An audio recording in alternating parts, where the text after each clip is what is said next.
La leptospirosis es otra de las zoonosis importantes con riesgo ocupacional. Se han hecho trabajos en México donde han encontrado altas prevalencias en trabajadores de granjas porcinas. También se ha encontrado la presencia de coinfecciones de varias enfermedades con leptospirosis y un alto riesgo de que los trabajadores rurales sean más susceptibles de presentar la enfermedad. Es una enfermedad muy frecuente en caninos. Hay una baja cobertura de las vacunas comerciales. En estudios que terminamos recientemente encontramos que las vacunas tienen una baja cobertura, en especial con los animales de trabajo, ya que hicimos un trabajo con caninos policiales y encontramos que estos, como están a riesgo con contacto pues con otros animales, también con sus actividades propias de la policía, entonces ellos están susceptibles a enfermar y las coberturas de las vacunas son inapropiadas.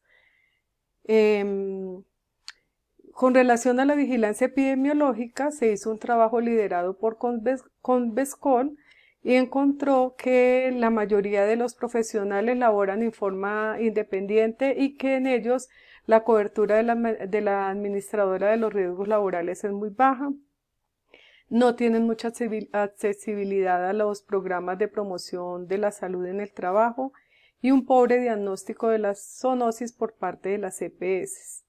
Solo el 25% de la población económica activa está afiliada a un sistema de seguridad social.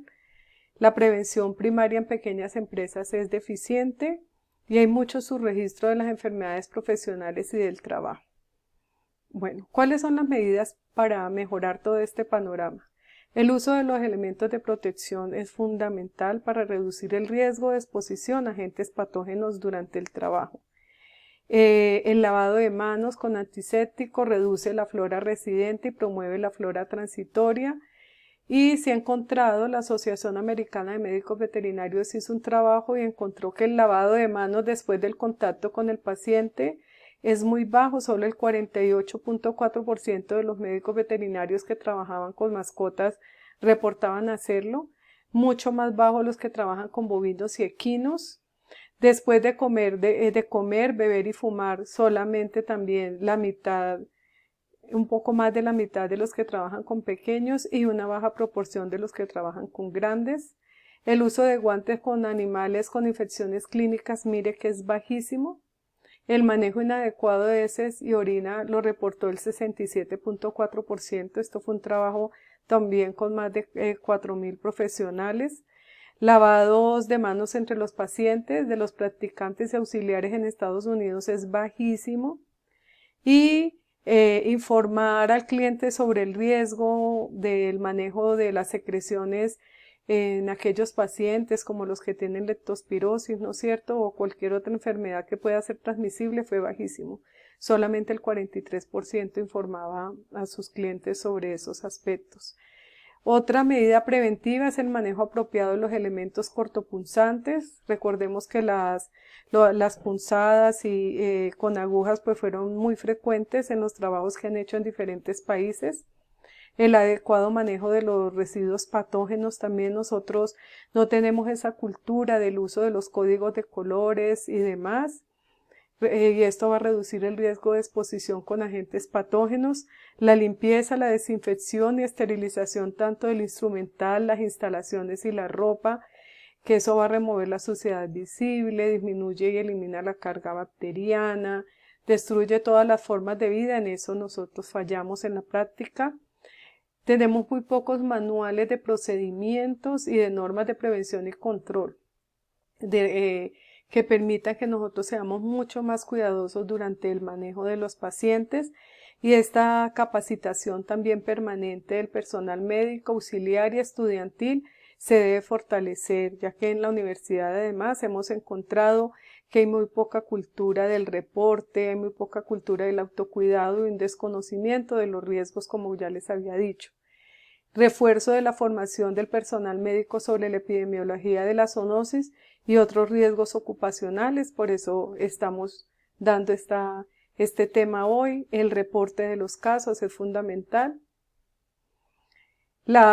También que los laboratorios cuenten con los elementos de contención, ¿no es cierto? Las cabinas de seguridad, los gabinetes de flujo laminar, lavaojos, lluvia de emergencia, que haya una contención física en los laboratorios para que se disminuya la transmisión de agentes a través de aerosoles. En esta parte también nuestros laboratorios, muchos no cumplen con esas condiciones. También debemos tener un botiquín de primeros auxilios con desinfectantes y todos los elementos. Deben haber personas preparadas para poder usar todos estos elementos. Y haber un reporte sobre los accidentes. Las medidas preventivas, el manejo de las muestras de laboratorio, que es muy importante, los frascos con sello hermético, esterilizados cuando se recomiende, un rotulado completo, que en eso también lo fallamos mucho cuando trabajamos en campo, para evitar riesgo, ¿no es cierto? No solamente para nosotros, sino para las personas que vayan a manipular esos tejidos. También la cuarentena es fundamental. Ya vimos cuando algún animal es sometido a algún procedimiento con radiaciones ionizantes. Esta parte no la cumplimos ni le informamos a los propietarios.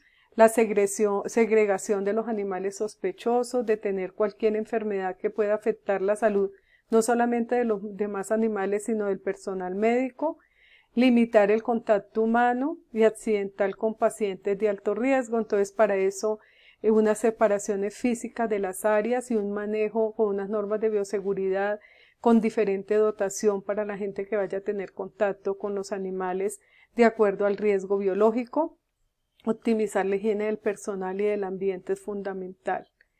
También debe haber una diferenciación de las áreas de consulta, donde se hace el examen y tratamiento de pacientes, las áreas de alojamiento de los pacientes es fundamental por especies, un área totalmente independiente de cirugía de anestesia, un área de aislamiento con unas normas de bioseguridad y un flujo durante el proceso para evitar que hayan esa contaminación de las áreas.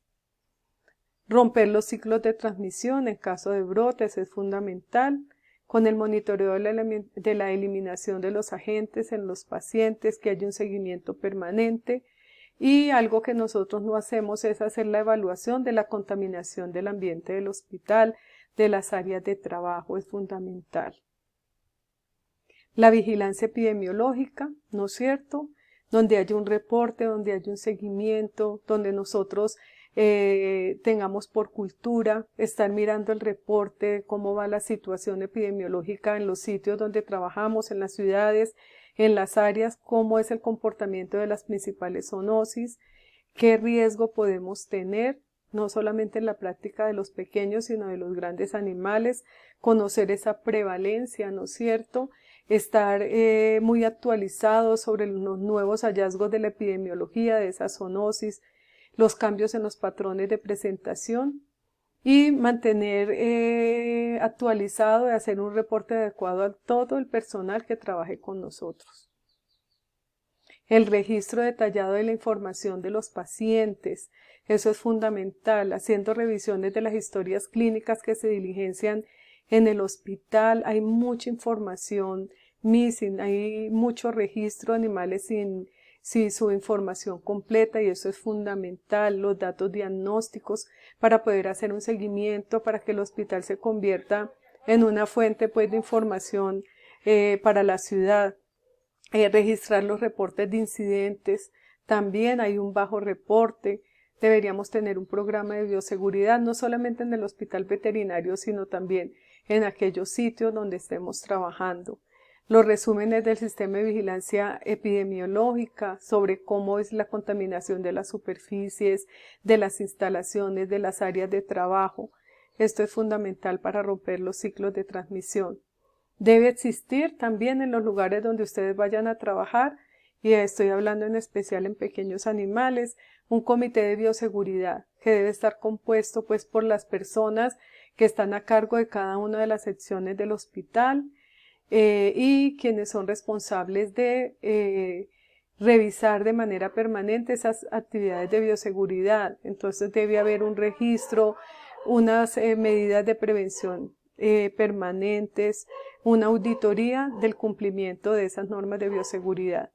En este comité también las acciones correctivas deben ser discutidas de manera colectiva, entonces debemos trabajar mucho más en equipo para evitar esos riesgos. Y recordemos una cosa, que con la prevención de estos riesgos laborales, el que gana eres tú. Entonces esta clase, ese era el objetivo, ¿no es cierto?, de sensibilizarlos sobre los riesgos que nosotros tenemos durante nuestra práctica profesional.